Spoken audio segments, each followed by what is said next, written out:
Alright, how we doing, guys? This is Andrew Harris with your Friday Night SmackDown review for May 11, 2012. Alright, we start off SmackDown with Sheamus and Randy Orton versus Chris Jericho and Alberto Del Rio. Yeah, that's right, that just happened. But, first, we started off SmackDown with a match. Like, how many times can you say that we actually started SmackDown off with an actual match? Now, if SmackDown was to do this every week, I wouldn't complain. I think they should start off SmackDown with a match. It gives it variety, it gives it a different thing than Raw, and you know Raw always has commentary. Not commentary, but like a segment at the beginning, so it differs from Raw. That's just my opinion. But this match ended up in a no contest because it ended up basically being a brawl, just like on Monday night. Which led to the executive assistant Eve making two matches for later that evening. It would be Sheamus taking on Alberto Del Rio, Chris Jericho, and Randy Orton taking on Alberto Del Rio. There we go. Okay. The first technical match was AJ versus Caitlyn. I finally get to see the love of my life, Caitlyn, in a WWE ring. Oh my goodness. I just couldn't believe it. But it quickly turned to sadness because over the past, I don't know, month and a half to 2 months, Daniel Bryan has been toying with AJ's emotions, basically saying that it was her fault that he lost at WrestleMania, and how he didn't really love AJ, and a bunch of stuff that guys say, pretty much. So AJ goes, basically just jumps off of a cliff and does some pretty weird shit and beats Caitlyn. Now, as much as I hate the love of my life Caitlyn losing, I don't think this was supposed to be set up that way. It was to set up Daniel Bryan coming out, which he did, and basically saying how he's going to move on from AJ and he's going to move to Caitlyn. Now,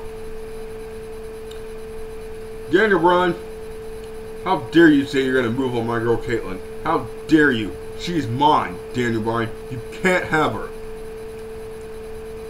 Alright, but anyway.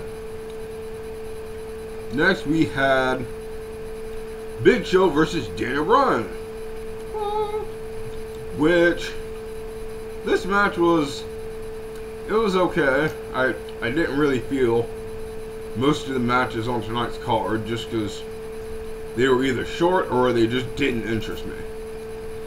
But Daniel Bryan does pick up the win with the yes lock, with John Laurinaitis ringing the bell when Daniel Bryan didn't even have the hold technically all the way applied in. And it led to John Laurinaitis coming into the ring and basically telling Big Show that I know what you did on Monday Night Raw, making fun of my voice when everyone does it. Like, come on. Seriously? I'll make fun of your voice right now, John Laurinaitis.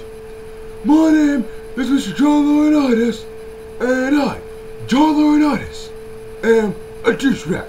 Yes, me, Mr. John Laurinaitis, the Executive Vice President of Talent Relations and the General Manager of both Raw and SmackDown, am a douchebag. I said it here on 17 Aaron Harris's YouTube channel. Boom. What are you gonna do? But anyway, basically John Laurinaitis said that Big Show had to apologize again on Monday Night Raw. Boo. Okay. Next we had Heath Slater versus Ryback. With before the match, Heath Slater basically cut a promo saying that Ryback had a pea brain. Well, after this match, Heath Slater had no brain because Ryback just beat his ass. Moving on. Alex Jolly versus Antonio Cesaro, with Theodore Long as a special guest ring announcer. I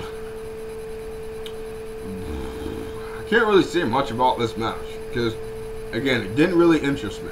So, moving on. Next, we had what was my main event. It was Orton versus Alberto Del Rio.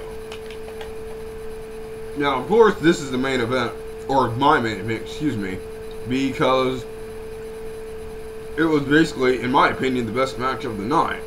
With who picked up the one? Oh, it was interrupted by someone. I forgot. And it's totally unprofessional of me to say that, but I forgot. Okay.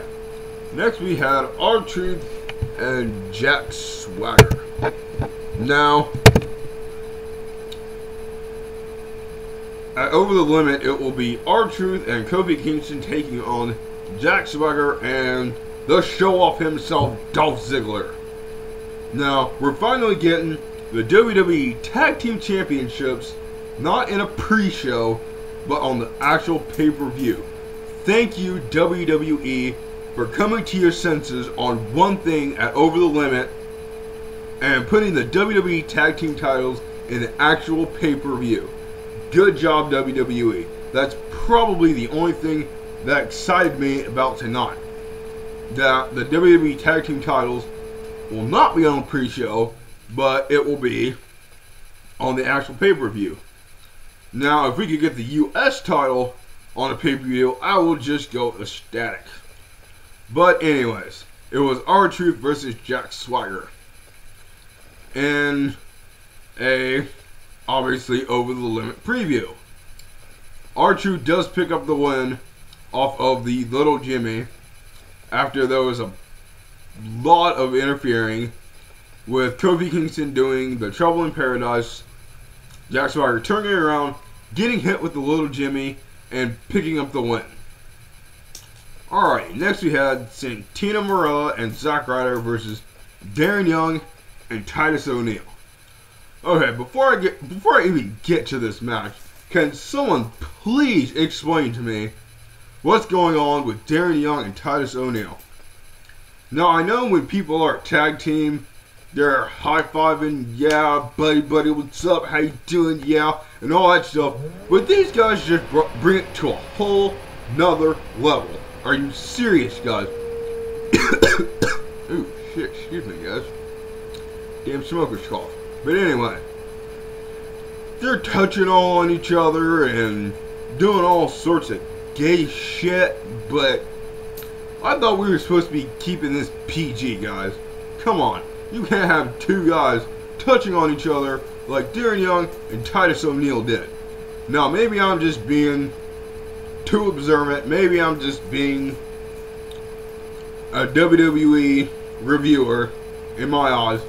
But it's just stupid. And what they did after that match, that dance, the money, or millions of dollars, millions of dollars, millions of dollars. Shut the hell up. That was stupid as hell. But anyways, let me review this match. But you had Darren Young and Titus O'Neil getting the win off of some finisher that I don't know the name to, and I'm pretty sure they haven't released it yet, so I don't know the name of it.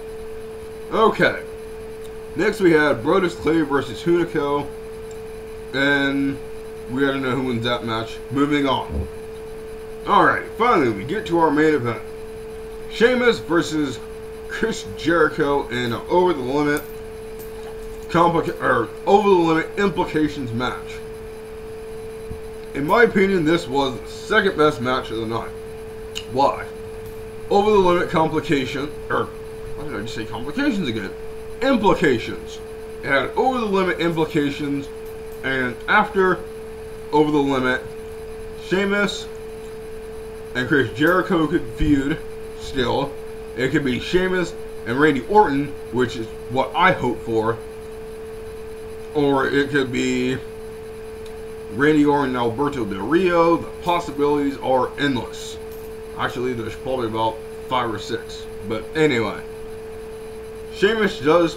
No, wait, there was no win in this match because guess who comes down to the ring? None other than Alberto Del Rio. hell did I just do that for? Anyway, it was basically, again, a no contest because Alberto Del Rio comes down to the ring and interferes, which leads to Randy Orton coming down and interferes some more. And basically, it turns into an all-out brawl again. Now, I usually don't do grades for shows just because I just don't feel like it. But if I had to give this SmackDown a grade, I'd give it a C-. Why? Because the matches didn't really excite me. Maybe it excited you guys. You guys let me know down in the comments below. Was there anything positive to this episode of SmackDown other than what I mentioned earlier about the tag team titles? Alrighty guys. For this SmackDown review, I'm Andrew Harris. I love you guys, and I'll see you later. Peace.